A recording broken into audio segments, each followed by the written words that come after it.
Hello, Archie Dunlop here with Talking Astrology with Archie on Friday, October the 27th, 2023.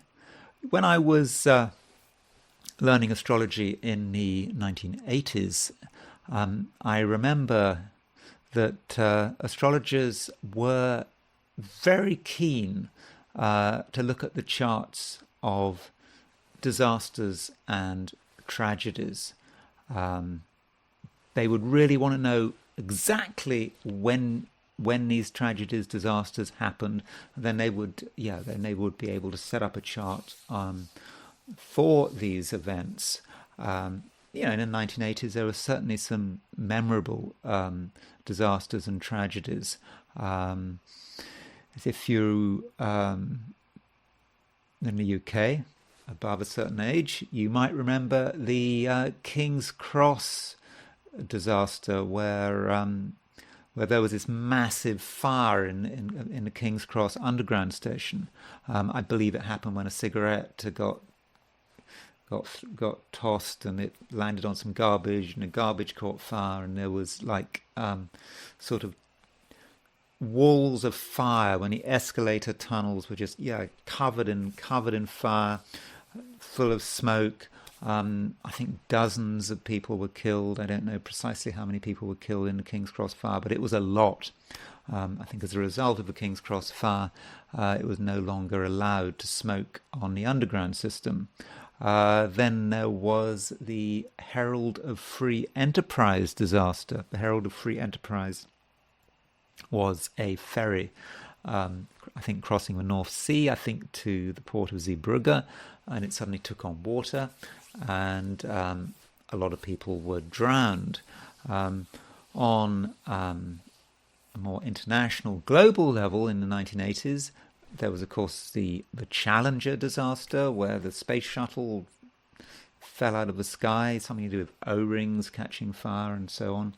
And then, of course, one of the biggest disasters of them all, Chernobyl.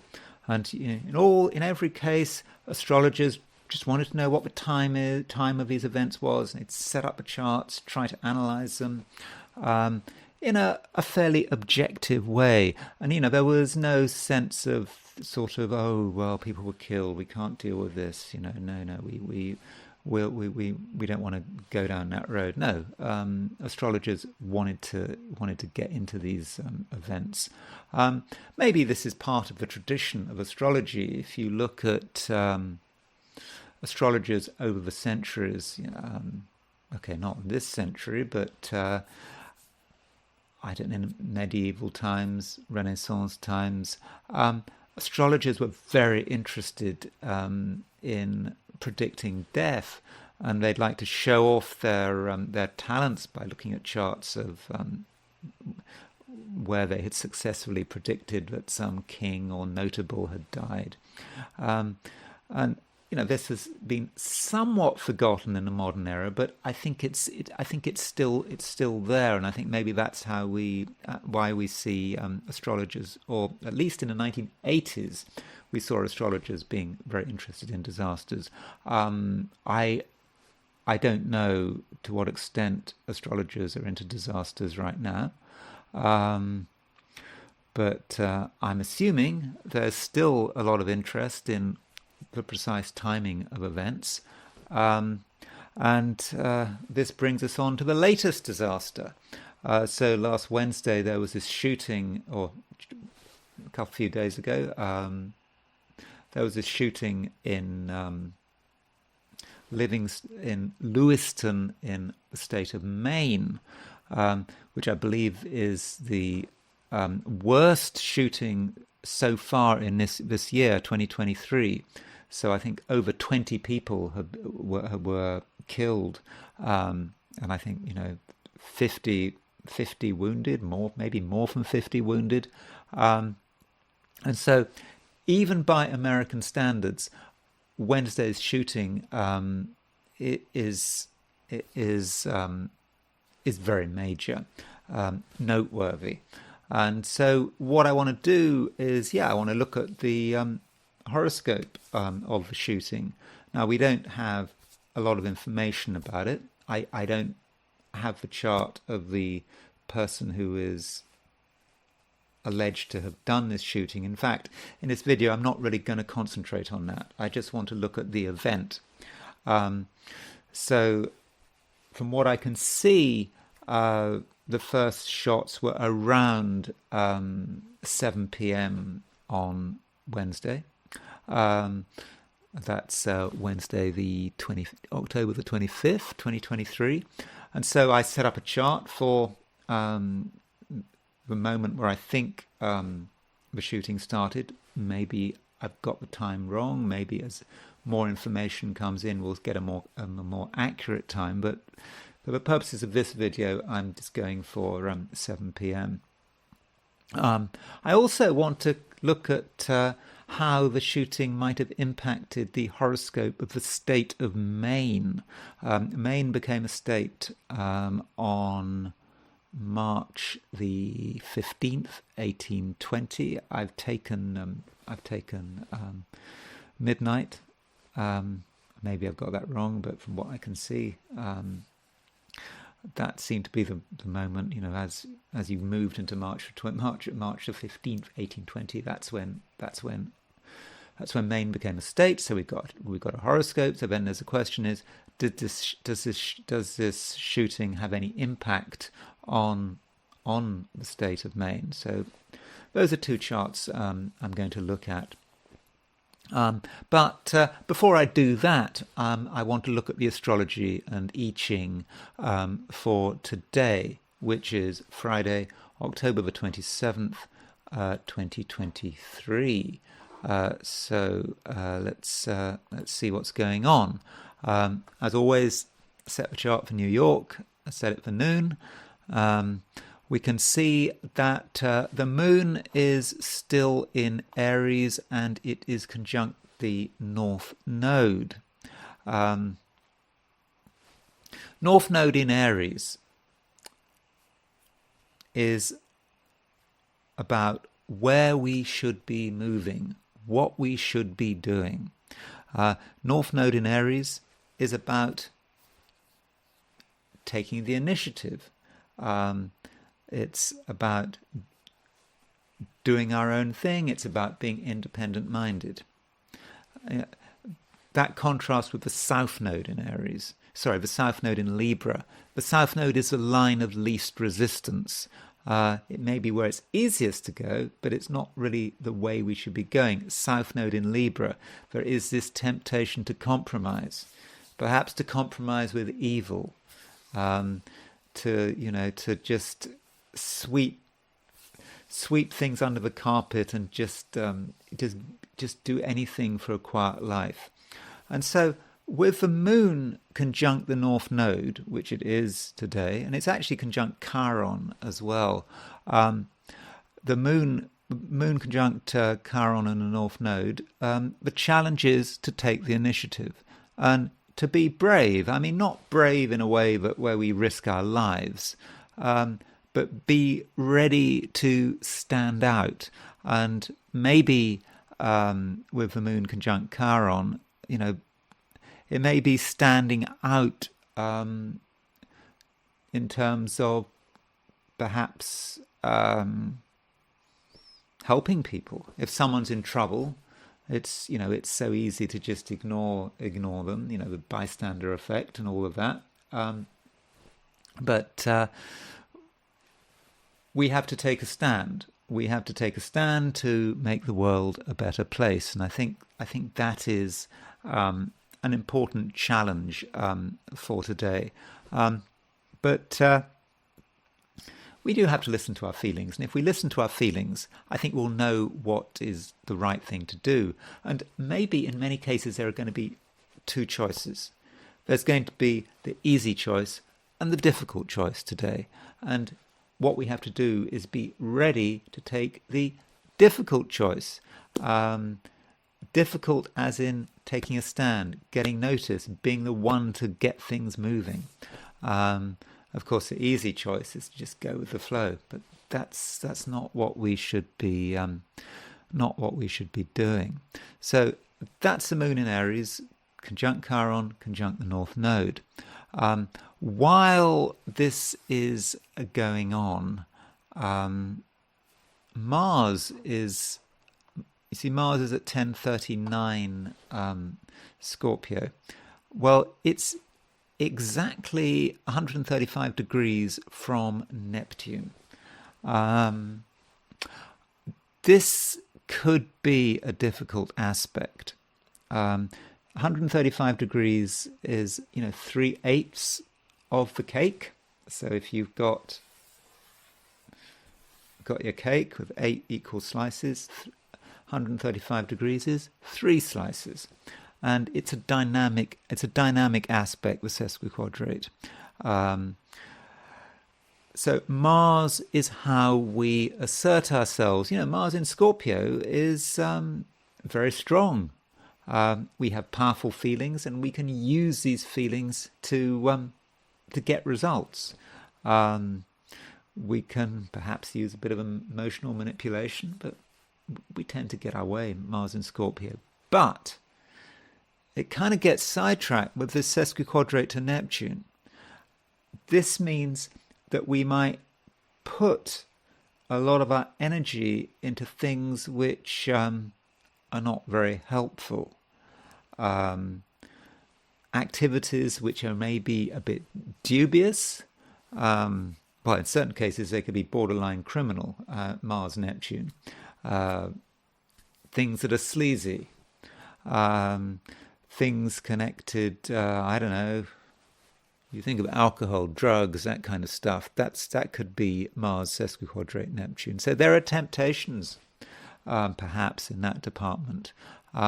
So some of us might actually feel that there's a temptation to do something that is underhand, criminal,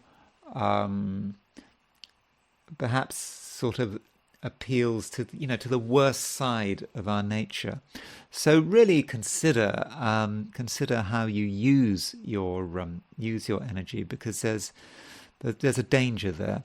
Okay, on the plus side, Neptune is sort of connected with spirituality, and it may be that with Mars sesquiquadrate Neptune, you want to put your energy into transcending. Neptune wants to dissolve boundaries, wants to move beyond itself.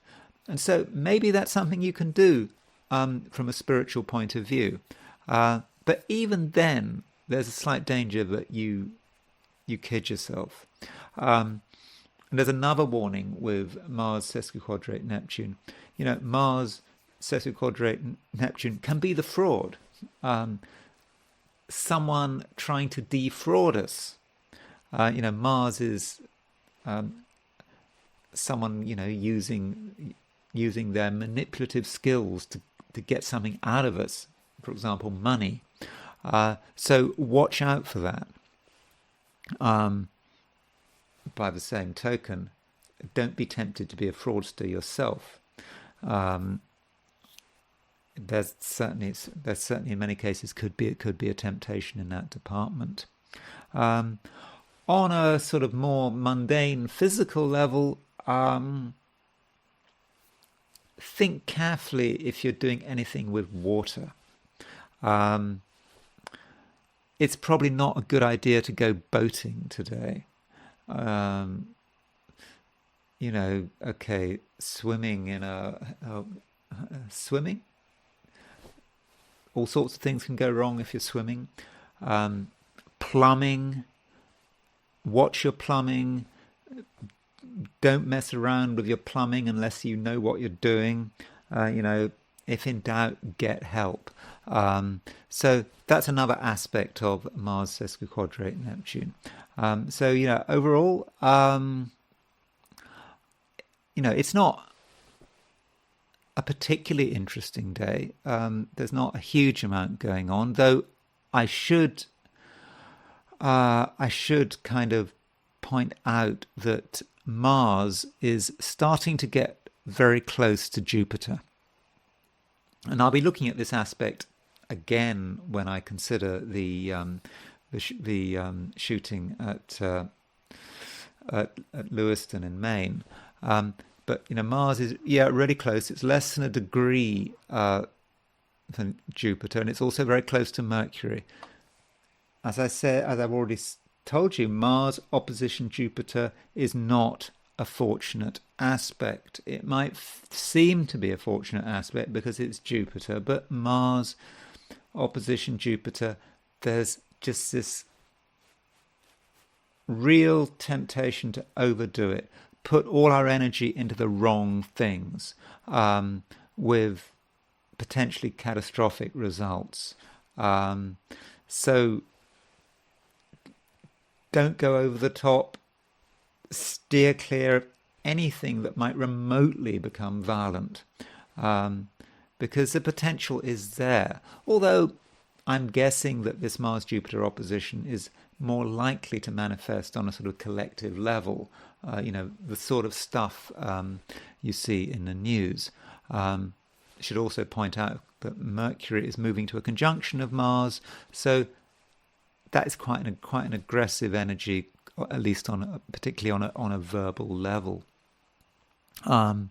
So that's Friday. I think it's a day where we do need to be cautious, and that Mars-Jupiter opposition it's going to get worse. I mean, tomorrow, Saturday, it'll be worse than it is today. So be very careful. Okay, so let me now turn to my forecasts for the 12 signs. So here we go. These are my forecasts for today, which is Friday, October the 27th, 2023. Aries. There is a right thing to do and a wrong thing to do. If you're lazy, you could find yourself doing a wrong thing, and this laziness might be moral as well as physical or mental. Yet, fundamentally, you can tell the difference between right and wrong, and you understand the importance of thinking for yourself. Taurus. You're trying to be optimistic, but it's hard work. There are people out there who see the world in a very different way from you, and they want to focus on the negatives. While it's important that you're realistic, your vision for the future is special, and all it needs now is some fine-tuning. Gemini. There's a bit of nastiness in the air on account of Mercury getting closer and closer to Mars. People wanting arguments for the sake of it, and one of these people might be you yourself. But if you do get yourself involved in arguments, you'll be wasting a lot of time on nothing, unless the argument is constructive and, most importantly, friendly. Cancer. You're on the right course, even if you're getting zero support. Just keep going and don't ask yourself too many questions. And because you're largely alone, you can make good progress, because there won't be outside interference. But avoid making plans, especially if other people are involved. Agreement will be hard to find, and you could, if you're not careful, end up with nothing. Leo. Forget the trivial details and the unconnected facts. What matters is the broad picture, being able to look at the world from a vantage point that, as far as possible, can strip out concepts of time and ego. But once you've developed a wider worldview, you'll have a clearer sense of what your next step should be. Virgo. There are lots of things to get annoyed about, and your concern about detail is not helping. You somehow need to work out what matters and not get sidetracked. One way of achieving this is to cultivate a high degree of self-awareness and to be able to analyze your thoughts and feelings from the moment they materialize to the point where they start fading away into nothing. Libra. It's a day when you have to develop the right relationship with other people, and it could be a difficult balancing act. They need the freedom to act, but in such a way that your own ability to take the initiative is not curtailed. This suggests that a high degree of respect is required, and where respect is lacking, you need to move on. Scorpio. Just because you notice something doesn't mean that you have to react to it. In fact, most of the things coming your way are unimportant and can be cast to one side. You certainly don't want to lose sleep over them. But be vigilant for people or even animals needing help. Their distress might not be signalled in an obvious way. Sagittarius. Tread carefully, because today there's a high degree of sensitivity. It doesn't take much to get people annoyed, and they might even get annoyed for no reason at all. And just because you know someone well, even share the same living space with them, is no guarantee that there won't be trouble. Capricorn. You feel a need for a higher public profile, and surprisingly for a Capricorn, you'll enjoy getting attention, but you know that this isn't the real you, especially right now. You need to focus on yourself without worrying what other people think. At home, you can show real leadership. Aquarius. Words on their own are of limited value, and if you rely on the spoken word to get results, you may be disappointed. Instead, you have to take the initiative. It doesn't matter whether you succeed or fail. What counts is the overall impression you're giving. And in the end, a dynamic approach gets results. Pisces. The one thing you don't want to do is probably the one thing you should be doing. And it won't be anything like as difficult as you're currently expecting. Once you've completed the crucial task, you'll be able to move ahead with a clear conscience. People with big ideas may be more trouble than they're worth. So what I'm going to do now is I'm going to switch to the I Ching. And I ask the question, what is Friday going to be like for people watching this video? And the first hexagram I got was hexagram 36, darkening of the light. You can actually see this because the bottom three lines represent the sun, and they're below. That's not really where the sun should be. So the darkening of the light is a situation where our own light is difficult to reveal. It may just not be appropriate to reveal our light. We might be a real genius. We might be something really special. We might have something amazing to contribute. But does anyone care? I mean, at some stage they might care, but right now, darkening of the light, we have to keep our brilliance hidden. The inferior people, and I'm just using, this is sort of I Ching language. I'm not being elitist. It's just in the situation. In this situation, these inferior people, they're perhaps in the ascendancy. They are darkening our light. We're just not really able to express ourselves as we'd like. It's not going to happen, and we're not going to be recognized. Everyone is clamoring, everyone is shouting, everyone is saying how wonderful they are. We're just going to get lost in the crowd. So I think we just need to accept the situation. It's not going to go on forever. And furthermore, there is a moving line. The third line moves. And what this means is that, just when we think things are really bad, there could be some sort of accidental meeting.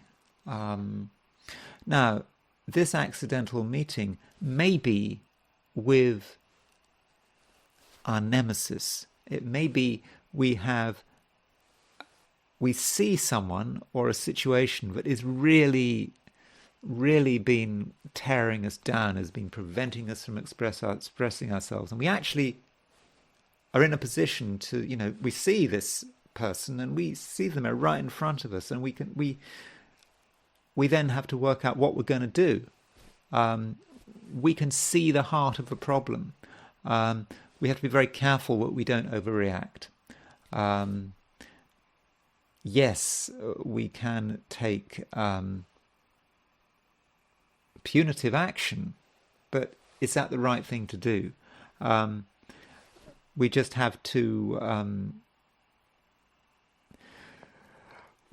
sort of take control of the situation in our own way. And there's going to be but really this is a sign that this darkening of the light just cannot go on forever. That in the end, at least one person is going to start recognizing us. And so recognition is on the horizon. So there's no need to panic if no one appreciates your genius, because they will. It's going to happen, and it may happen through an accidental meeting. Okay, now this accidental meeting might not be with an enemy. It just might be with someone who is actually in a position to recognize what we can do. So darkening of the light certainly has relevance if you're looking for a job. How are you going to persuade anyone that you're special? How are you going to persuade someone to give you a job? Job interviews could be a problem. Or at work, if you're working, you've got all these ideas, you know how it should be, but no one's listening to you. You're being ignored. Social life, if you go to a party tonight, Friday, people often go to parties on Fridays. People there, but you might be ignored. And it's really annoying to be ignored. But just don't worry about it. Because if you go to a party, you might find at some stage in that party, you bump into someone and suddenly your talents start to be appreciated. Anyway, this hexagram, darkening of the light, does move. Third line moves. And so that gives us a new hexagram, which is hexagram 24, which is the return. It is really quite a fortunate hexagram, sort of by contrast to the previous one, 36, the darkening of the light. The return might mean that perhaps we've lost something, perhaps we have this sense of regret, and we're wondering, can we ever get it back? And the return says, actually, yes, you can get it back. It might also be about the return to normality. The light has been darkened. We cannot, finding it really difficult to express ourselves, and it seems a hopeless situation. But actually, if we're patient, things will return. The I Ching, the Wilhelm translation of the I Ching, talks about 7 days. If we wait 7 days, we'll get it back. So what we perhaps have, and Wilhelm translation talks about a turning point. Things are bad, then you have this turning point and things return to normal. We may in the first instance have to return to where we started from, but then we can start a whole new journey, a journey which is better planned and has a much better chance of success. And overall, I think this hexagram is optimistic, and it's suggesting that whatever problems we hit, particularly at the beginning of the day, if we can just stick it out, there will eventually be a return, and it'll be us holding the cards. Okay, so I now want to look at the astrology, and I want to look at the shooting in Lewiston, Lewiston in Maine. Now I've taken this chart for 7 p.m. on Wednesday, October the 25th, 2023. If I've got that wrong, but I don't think I've got it that wrong. But I just don't think we can be sure that it's an exact time. So maybe as more information comes in, we might have to adjust that. I mean, I saw a time of 6:59 p.m. So what strikes us about this chart now? If you are into sort of whole sign houses, you might notice that Saturn is really elevated there. Saturn is square the ascendant. Saturn in Pisces is possibly not the most fortunate of planets, so it's perhaps quite a Saturnine event with this elevated with Saturn so elevated, and yes, Saturn is square the ascendant. That does suggest that it's not a great time. Also, we've got a Mars-Jupiter conjunction starting to form.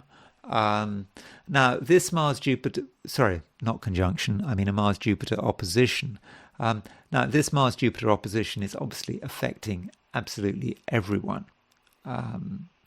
across all over the world. And as I've already discussed, Mars-Jupiter oppositions are not particularly good. It just is about just taking things too far. In whatever we're doing now, clearly the shooter here has obviously taken things too far. It's about just going completely over the top. And so for some reason, this Mars-Jupiter opposition is starting to manifest in this, well, it's certainly manifesting in Lewiston in Maine, as far as I can see. So I think there was shooting in a I think in a bar and in a bowling alley. So something is sort of is escalating here. And I just reminder, I'm not talking about the shooter. I haven't got a chart. I'm not talking about him as a person. That's not what I'm going to talk about. I simply don't think there's enough information to do that. If his chart comes to light, then I will talk about that in another video. But just I think that this Mars-Jupiter opposition is perhaps a taste of what is to come, as this Mars-Jupiter opposition, by Saturday is going to be completely exact, and that's going to tell us what's going to be going on in the world. And this is maybe just a first impression. Also, the moon and Neptune are making a conjunction. This may give us some extra information. Now, the Moon-Neptune conjunction may be difficult, but on its own, it's not particularly violent. It's confused, it's deluded, but it's not violent. And perhaps this is talking about the state of mind of the person doing the shooting. Moon, Neptune in Pisces, Pisces just reacts just like that. It just doesn't think it through, just, like a shoal of fish, moving in one way, that way, instantly. And so if someone just cracked, they do this immediately, just get the gun, do the shooting. That may be how the Moon-Neptune conjunction works. It's not that, as I said, it's not that the Moon-Neptune conjunction in itself is violent, but it creates a chaotic mindset, which can lead to uncontrolled violence, perhaps of the kind that we saw in Lewiston. Now, there's something very important about this Moon-Neptune conjunction, which may not be immediately obvious, and it's the fact that Mars is sesquiquadrate that Moon-Neptune conjunction. See, I keep going on about these 135-degree aspects, sesquiquadrate, 3/8 of the cake. So that means that Mars is on the Moon-Neptune midpoint. So Moon-Neptune conjunction is the chaos, but because Mars aspects Moon-Neptune by the Moon-Neptune midpoint, that Moon-Neptune feeds into the violence. That's how it became violent. It became violent because Mars was on the Moon-Neptune midpoint. And that perhaps tells us about the impulse to violence, how that violence came from mental turmoil, confusion, delusion. This is not carefully worked out, planned violence. Okay, the violence might have been planned, but what's the motivation? I mean, sure, if you rob a bank with a precise plan, and you want to make, hundreds of thousands of dollars, there is a plan there, and there's a logical motivation here. But with this Moon-Neptune, the kind of motivation is, what is the motivation of a Moon-Neptune conjunction? It's a very confused motivation. And it comes together with Mars being on the Moon-Neptune midpoint. Also, you will see that the Moon-Neptune midpoint is actually about 24 Pisces. Now, if you look at Uranus and Pluto, you will see that the Uranus and Pluto midpoint is about here as well. So you've got the Moon-Neptune midpoint on the Uranus-Pluto midpoint. And that probably explains, it really does start to explain what's going on. Let me just show you this in terms of the 90-degree dial, where we can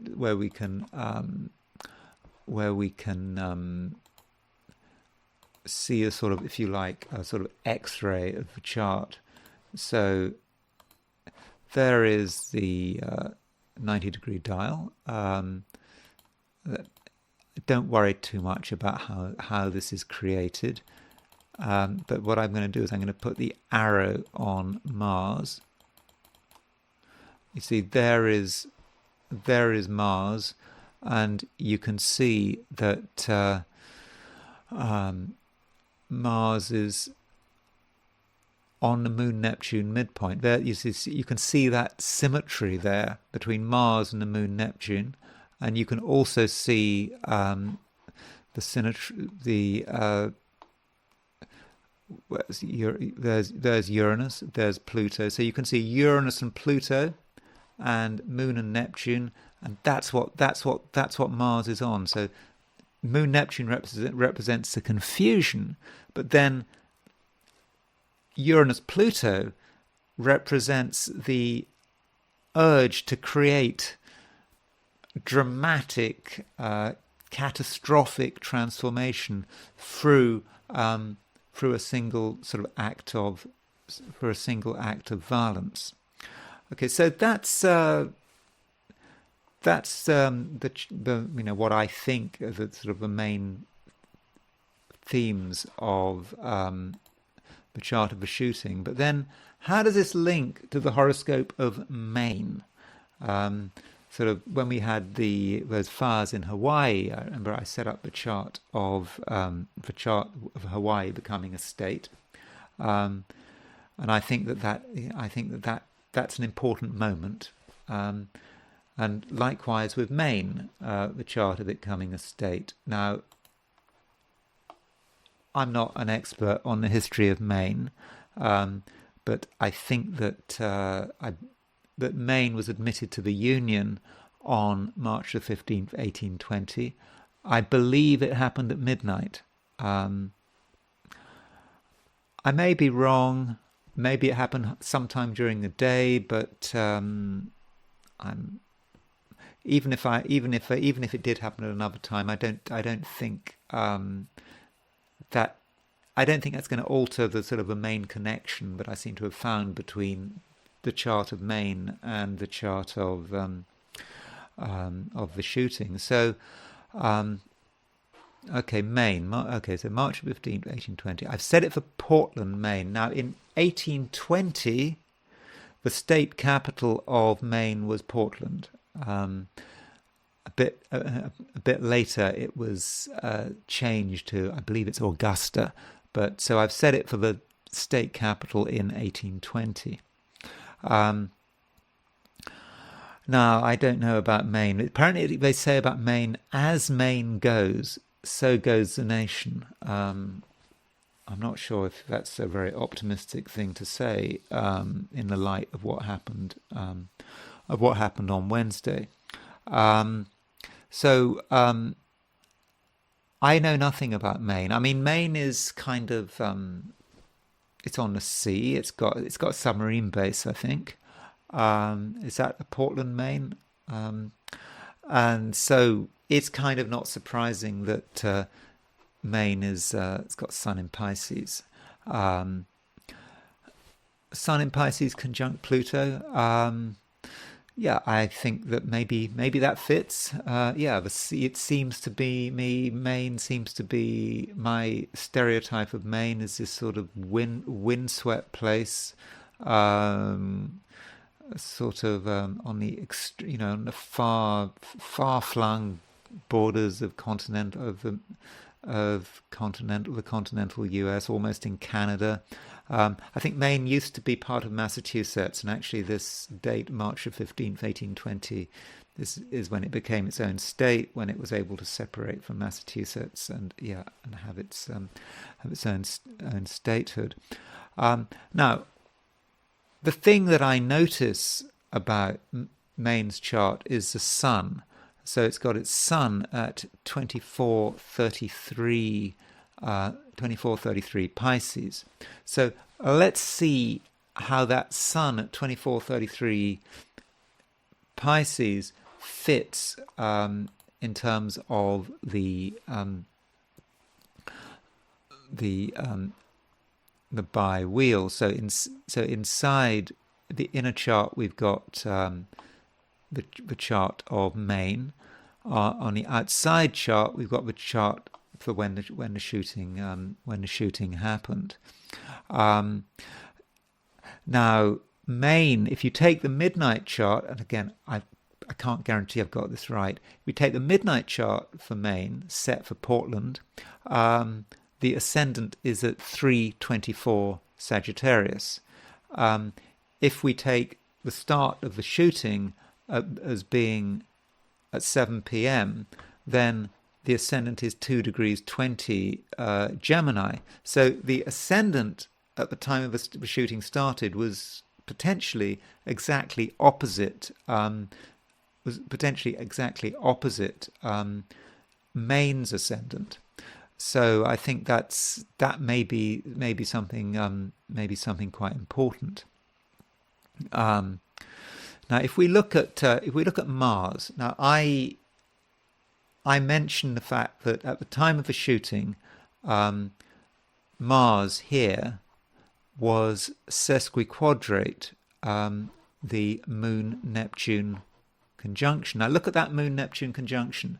That Moon-Neptune conjunction at the time of the shooting was exactly conjunct Maine's Sun. So in fact, the Moon-Neptune midpoint was right on Maine's Sun. And so that means by definition that Mars was not only on the Moon-Neptune midpoint, but Mars was exactly sesquiquadrate main sun. And so the idea of main Mars, sesquiquadrate main sun, the idea of a shooting, of an act of violence, I think that fits well. I suppose, how do you say? It fits sort of tragically well. So I think that's probably about it. I mean, I think that's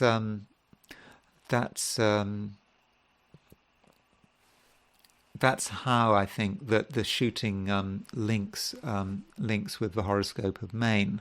Yeah, I mean, I think that is quite a powerful lineup. But I must emphasize it's early days. We don't know much about what happened in the shooting. It would be much better if we could look at the horoscope of the person who actually did the shooting, but that must wait for another video. Anyway, that's all I'm going to say about the subject of the Lewiston shooting, and obviously it's a tragedy. But as an astrologer, I do feel that I have the right to look at the chart of the shooting and see if it describes the event in any way. Anyway, thank you for listening, and I will talk to you again tomorrow.